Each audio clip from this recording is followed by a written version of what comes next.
Hey everyone, I just wanted to make a video that kind of walks you through the cell types lesson. Just in case you can't make it to the Google Meet or you missed part of the Google Meet, I wanted to make sure you had this to listen to. So we're going to start with our first slide here, the prokaryotic and eukaryotic cells. I'm going to put it in present mode.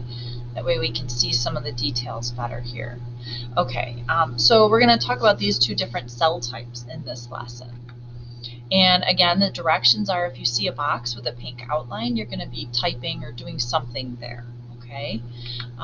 Okay, so this first slide is giving you, I'm going to see if I can move myself a little bit, your essential questions. So what are the basic characteristics of prokaryotic and eukaryotic cells? And the second one, how are these cells classified into currently recognized kingdoms? So over on the left, over here, you can see, I want you to reflect on these two questions and think about them. If I quizzed you today, would you know the answers already? If you would know how to answer both of them, you're going to want to click and drag these check marks into the little pink boxes. Or number two, which questions would you need to learn more about to be able to answer confidently? If you're not quite sure how you would answer these, then I would move the question marks over. Okay, so let me just get rid of my picture. I'm in the way here. How many different kinds of cells are there in the world? If you sit and think about it, there's quite a lot. There's a lot out there. So, you know, just in the human body, there's 200 different kinds of cells. And then there's 8.7 million plant and animal species, and they have lots of different cells in their bodies. And then there's a trillion species of microorganisms that we can only see with the microscope. So that's a lot of different types of cells. So how do you think scientists categorized these cells? And there's a funny joke here, you know, the early microscope, how they're using it. Kind of silly, but it's funny. So they used their observable characteristics when they first started classifying. And then they eventually, you know, developed the microscope and could use that to help classify as well.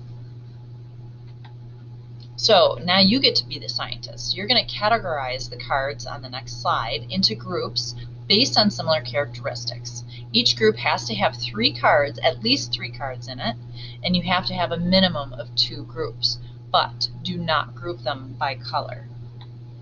So I'm going to unpresent here, and what you'll have to do is you can see that there's a note here to look up above. All of these little cards, you're going to click and drag down.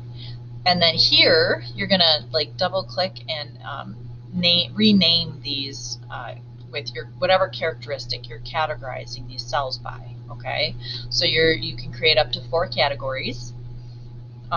You don't have to use all 4, but you have to have at least 2, and there has to be at least 3 cards per category. Okay, so take a minute and do that. Now, it says all of these cells can be grouped into 2 categories. So go back to that previous slide and try to group the cells in only 2 groups. And only when you're finished doing that may you move forward. So you can pause now and go back and do that again. Okay, so this video I'm going to let you watch on your own, otherwise it'll take up too much time. But you need to watch this, so I need you to pause this video and go into your PowerPoint, your Google slide, and watch this video for yourself.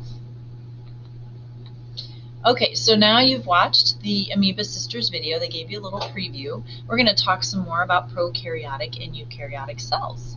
So cells, as we remember from last week, they're the basic unit for all living things. There's 2 basic types. There's prokaryotic cells.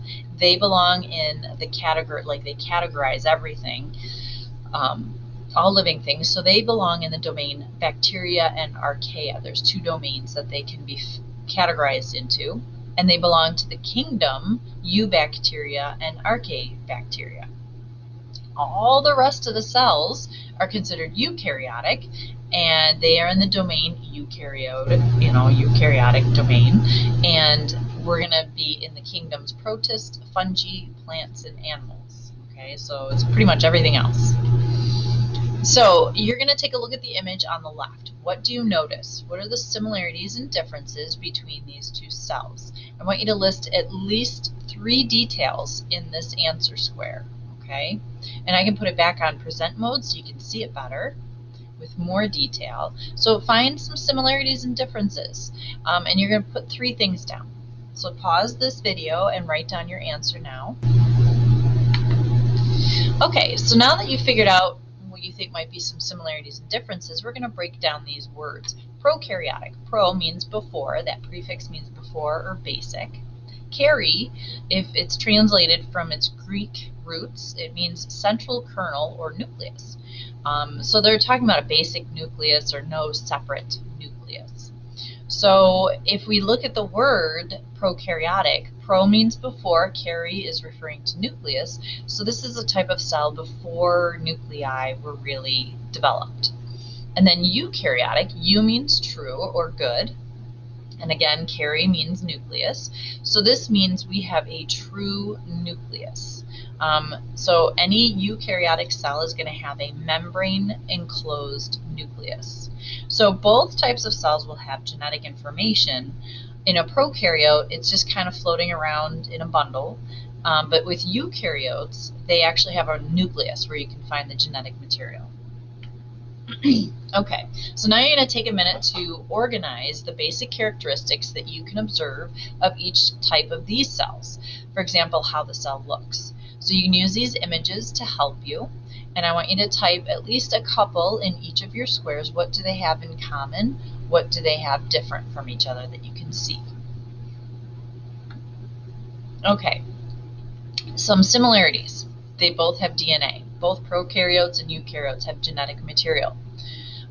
They have a plasma membrane or a cell membrane on the outside of the cell that helps protect it. It helps control what enters and leaves the cell. They both have cytoplasm. This is where chemical reactions take place. This is like that jelly-like material inside the cell. They both have ribosomes, and ribosomes make proteins. And remember, proteins do all these different specific jobs in the cell. Some differences. I want you to list 3 differences between prokaryotic and eukaryotic cells after we go through these lists. So prokaryotes, they have no separate nucleus. The DNA isn't enclosed in a nucleus. They lack organelles, so that means they do not have separate organelles. They usually are unicellular, or they're like clumps of cells, the basic colonies of all the same type of cell. They are simple organisms, they're small, they reproduce asexually. Then eukaryotes, they have a membrane-bound nucleus. They have DNA in their nucleus. They do have organelles that have specific jobs. They can be multicellular or unicellular. The multicellular organisms have different systems made of different cell types. They tend to be bigger, larger cells, and multicellular organisms can reproduce sexually or asexually. So I want you to pause and write down 3 differences between these 2 types of cells. Okay, time to think about this.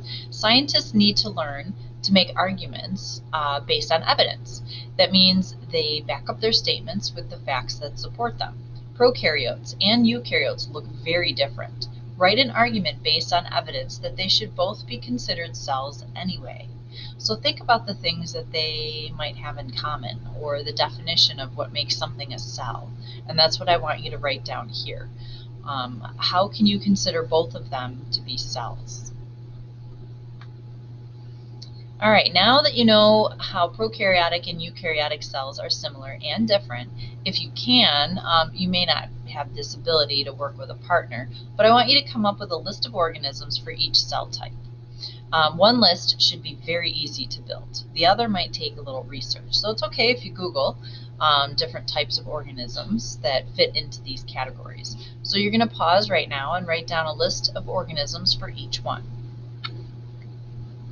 Okay, so in prokaryotic cells and eukaryotic cells, we're going to talk about the nucleus. So prokaryotic means before nucleus. So that means they do not have a membrane-bound nucleus. Eukaryotic cells, they have a true nucleus, so their cells have a membrane-bound nucleus. And in the picture, you can see this prokaryotic cell does not have a nucleus. It has like genetic material in one specific area. But the animals and plant cells, they do have a nucleus, these purple circles, with their DNA inside. Okay, as far as organelles go, prokaryotes do not have organelles, and eukaryotes do. So eukaryotes will have mitochondria and chloroplasts and endoplasmic reticulum and all these different little parts that have jobs to do inside the cell. Okay, unicellular versus multicellular. Prokaryotic cells are unicellular. They're made of one cell. All life activities are carried out by the cell itself with its internal structures. Many of them, or some of them, can form colonies or like little collections of the same type of cell. And then for eukaryotic cells, they can be unicellular or multicellular. They can be made of more than one type of cell, which is multicellular. Multicellular organisms will have groups of cells that function together to form tissues and organs. So now you're going to answer this question. Are humans made up of prokaryotic or eukaryotic cells? So they started the sentence here, humans are made up of. You're going to delete this and then write your answer in. Prokaryotic cells often have flagella, like this little tail thing, or other protrusions that help them move around. Only some eukaryotic cells have a method of self-propulsion. How might other eukaryotic cells move around? And the hint here is to think about systems. So this is a single-celled organism, and he's got a little tail that helps him move. What about multicellular organisms that are made up of eukaryotic cells? How could those cells move around? Or how do they have a method of self-propulsion? So write down your thoughts on that one. It's a little hard, so think about it for a minute. Okay, sizes of cells. We're going to use micrometer as our metric unit. Prokaryotes can be between 1 and 10 micrometers, and eukaryotic cells can be between 10 and 100 micrometers. That's 10 times larger. 1 micrometer is a very small portion of a meter. And actually, the unit or the prefix for micrometer should be this. It's not an M. This is not millimeter. It actually should be like a weird-looking U. But sometimes it's hard to get that typed out. So we're going to just use an M for right now to represent micrometer. Okay, as far as DNA goes, in prokaryotic cells, they do have DNA, but they have one single chromosome attached to the cell membrane. So you can see here in this picture, it's kind of connected right at the cell membrane, but it just kind of floats around in a big blob or a circle. And then the eukaryotic cells, they have linear chromosomes within the nucleus. Humans, for example, we have 46 chromosomes all packed into our nucleus. So here's the question for you to answer. How does the location of DNA differ in prokaryotic and eukaryotic cells? So in prokaryotes, DNA is found where? And then in eukaryotes, DNA is found where? So type your answers now, please. Okay, reproduction. Prokaryotes only use asexual reproduction, and you're going to end up with genetically identical cells afterwards. Eukaryotes, they can reproduce sexually like mammals or asexually like a hydra organism. And these are cells that will reproduce asexually by mitosis. They just kind of divide. In sexually reproducing organisms, the new organism's genetic material is 50% from one parent and 50% from the other parent. In asexually reproducing organisms, again, you're going to have genetically identical cells.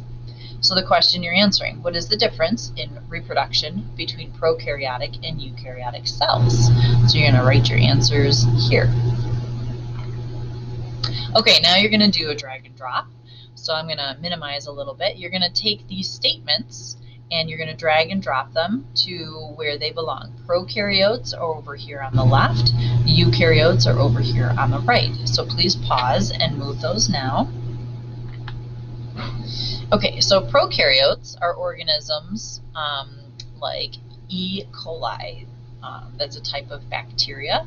It can give us intestinal disease if it gets into the wrong areas. Strep, like if you have strep throat, that's another bacteria that belongs, it's a prokaryote. And then Streptomyces bacterium gives us the antibiotic streptomycin. So, you know, some of them can make us sick, some of them can be very helpful, but there's a lot of different types of prokaryotes out there. Okay, so let's think about this. Think about a stalk of corn. You can see it has roots, a stalk, and leaves. You know it reproduces with pollen from the tassels that fall off the silk of the ears. You can't see the cells in it without a microscope. What evidence could you gather from observation that a corn stalk is more likely to be made of eukaryotic cells and not prokaryotic cells? So how do you know that corn is a eukaryote and not a prokaryote without looking in a microscope? Like, what evidence could you use to explain that? So take a minute, think about it, pause, and answer.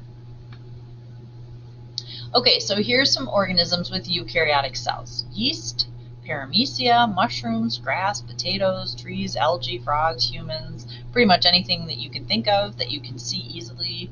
Those are going to be eukaryotes. Okay, one last look here. You're going to read the description in the left column and choose the word that best matches the description. Click on your answer choice and drag it off to the side. If you're correct, you will see a check mark. So for example, DNA is found in the nucleus. I'll give you this one. You can see it's we can move this, eukaryotic cell, okay? So that's how that one works. So you're going to click and drag to find your correct answers. Then we're going to go through our check for understanding. So you're going to take 2 minutes to finalize your card sort. So you're going to use the same cards that we had started with at the beginning, but now we know these are prokaryotes and eukaryotes. So I want you to organize them and help and use the little measurements here that you see to help you figure out how big they might be. Maybe that'll help figure out which category they go into. And then we move on to another card sort. Sort the cell trait cards above the slide here as either being characteristics of prokaryotes, eukaryotes, or both.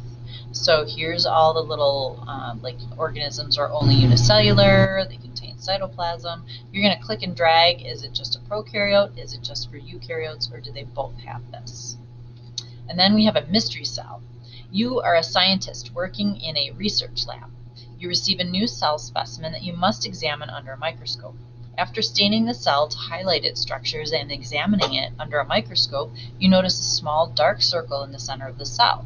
Next, you measure the cell and determine that it is 100 micrometers long. That's that weird letter U I was talking about. That's for micrometer. Finally, you learn that the sample was taken from a recently discovered animal species. Use this information to answer the question below. Would you classify this mystery cell as a prokaryote or a eukaryote, and explain? Your reasoning should be based off the characteristics of prokaryotes and eukaryotes that you learned in today's lesson. Okay? Don't just say because it's an animal, that's how I know. You have to use specific evidence that tells us why it's one of those categories. And here, which essential questions do you still need help to understand? Can you answer both of these very easily now? Or are you still unsure? So type your answer here. If you understand them both, then say that. Otherwise, put one of those questions in there. And if you have any other questions, please just send me an email or a remind message and I'll get back to you.